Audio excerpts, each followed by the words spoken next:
US stocks weaken ahead of the Fed's rate decision, while European markets continue to be buffeted by President Macron's French election call. Australian businesses grow gloomier, but the RBA still has a headache. That's coming up in our 5 Things in 5 Minutes. And then in our bonus deep dive interview, ANZ Head of Australian Economics, Adam Boyton, takes us through ANZ researchers' call change for when the RBA will begin rate cuts. Following the Q1 CPI, which came out toward the end of April, we did say that we thought the risks were a little skewed toward a possible later start to the RBA's rate cutting cycle than our November forecast. Since then, I guess a couple of things have just helped crystallise that.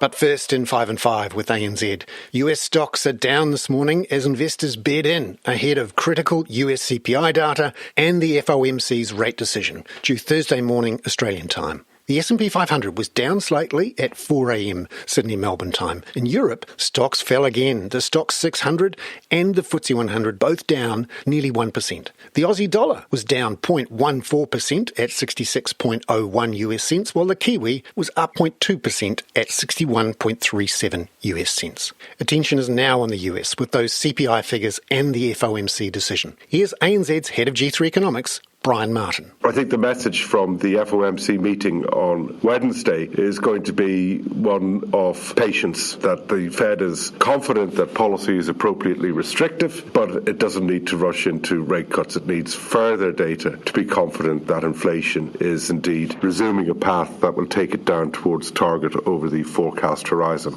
Number 2, headline business confidence in Australia turned negative in May, according to the monthly NAB survey. ANZ economist Maddie Dunk says this fits with the slower GDP print last week. It does suggest that there is still strong demand in the business community. We heard the RBA say last week that there is this imbalance between supply and demand at the moment in the economy, and that gap is taking a longer time than they expected to close. And the fact that businesses are still reporting such high capacity utilisation numbers does support that. Number 3, Maddie says there's been a divergence in confidence between services industries and those that are more sensitive to interest rates. We're seeing that confidence amongst services industries has been quite a bit more resilient than businesses working in retail and construction, as an example. And we might see a bit of a lift in confidence as we work through the year and those tax cuts come into effect on July 1. But really, it's very much a wait and see type of environment, because the big question is those tax cuts are putting a lot of money into people's pockets. Are they going to spend or save that? Number 4,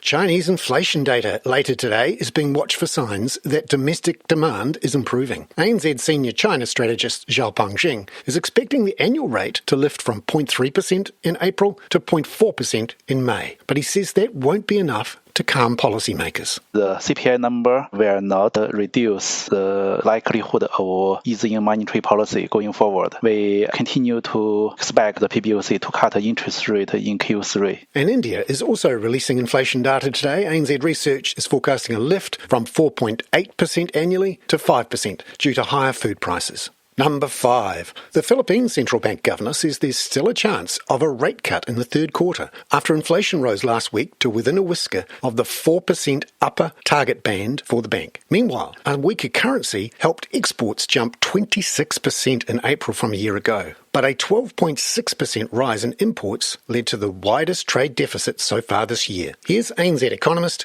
Arindam Chakraborty. The sharp growth in exports was partly due to a weaker base. Both electronics and non-electronics exports recorded double-digit growth in April. The 3-month moving average of total exports continued to show a gradual improvement, although it remained below its recent peak in Q4 2023.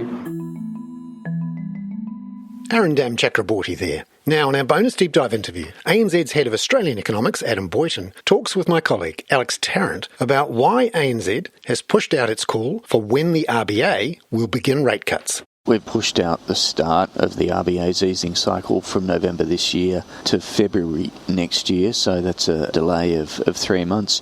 We've kept the same number of rate cuts though, so that's 3 rate cuts in total, although what we have said in the research note is that the risks are maybe skewed toward 2 cuts being more likely, say, than 4. We've had quite a bit of economic data out over the last few months and you've been shifting towards this call, it seems. What are the main factors there? Following the Q1 CPI, which came out toward the end of April, we did say that we thought the risks were a little skewed toward a possible later start to the RBA's rate cutting cycle than our November forecast. Since then, I guess a couple of things have just helped crystallise that. And the first was the GDP data we got last week. Now, while headline GDP was weak in the first quarter of this year, what we also got in the detail of that report was, you wouldn't call it strong, but stronger than we expected growth in household consumption. Not just in the first quarter of this year, but also prior quarters were revised higher, and that took us from what looked like a sideways trend in consumer spending to a bit more of an uptrend. So the household consumption story a little bit stronger than we thought.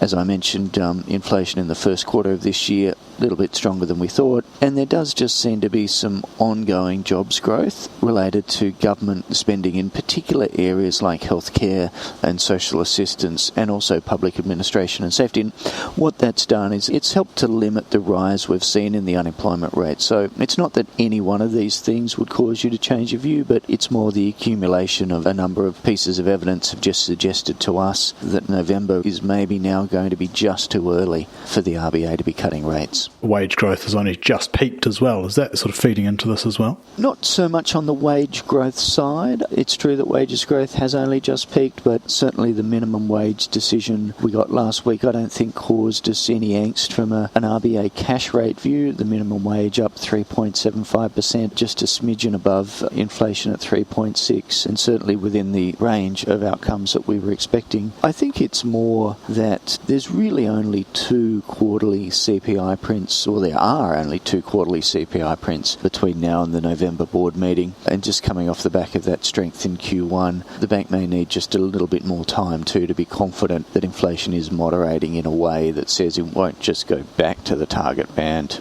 but will actually stay there.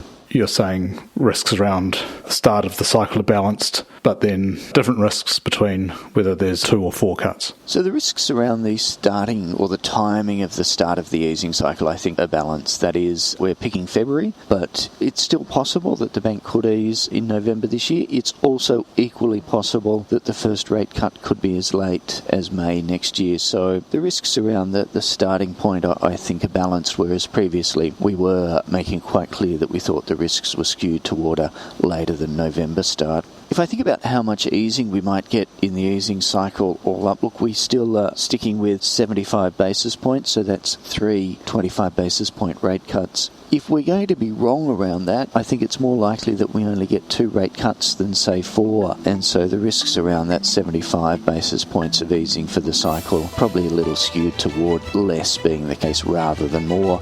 But for now, don't have enough evidence to fully change that view. Adam Boyton there. I'm Bernard Hickey. That was 5 and 5 with ANZ for Wednesday, June the 12th. Catch you tomorrow with the latest from US CPI data. This podcast contains general information only, not investment advice. You should obtain advice for your personal circumstances before making any investment decisions. Please view the podcast disclaimer available via your media player or email.